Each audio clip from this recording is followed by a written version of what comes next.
ብዙ ሙስሊሞች ወይም አንዳንድ ሀታ ሙስሊም ያልሆኑ ወገኖቻችን ይሄ ኢስላሚክ ፋይናንስ አይኤፍቢ የሚባለው እንደው መንፈሳዊ ብቻ ይመስላል የኢኮኖሚ አማራጭም ነው። አብዛኛው በውጭ ዓለም እንደው በእኛ ሀገር ሳይጀምር በፊት ኢቅቲሳድ እስላሚያ ስንማር ማስተርስ ማጂስተር ላይ አንድ ዶክተር ነበር የሚያስተምረና 60 ምናምን በመቶ እንግሊዝ ሀገር ውስጥ ኢስላሚክ ፋይናንስን የሚጠቀሙት ነን ሙስሊሞች ናቸው። ሙስሊም ያልሆኑ ወገኖች ናቸው የሚጠቀሙት። እንደ ኢኮኖሚ አማራጭ እኮ አሁንም በብድር በሀገራችን ላይ እየተለመደ ነው። ሙስሊም ያልሆኑ ወገኖቻችን እንኳን ሁሉ በአይኤፍቢ ከወለድ ነፃው እየተበደሩ በሙራባሃ በተለያዩ መንገዶች እንትን እያሉ ነው።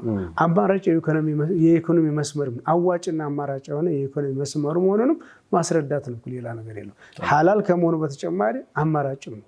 የተሻለ የሚሆንበት አዋጭ ሊሆን የሚችልበት የሁሉንም ሐቅ የጠበቀ የሁሉንም ተጠቃሚነትን ታሳቢ ያደረገ የኢኮኖሚ አማራጭ ነው ብሎ ማሳመንም ይጠበቅበታል።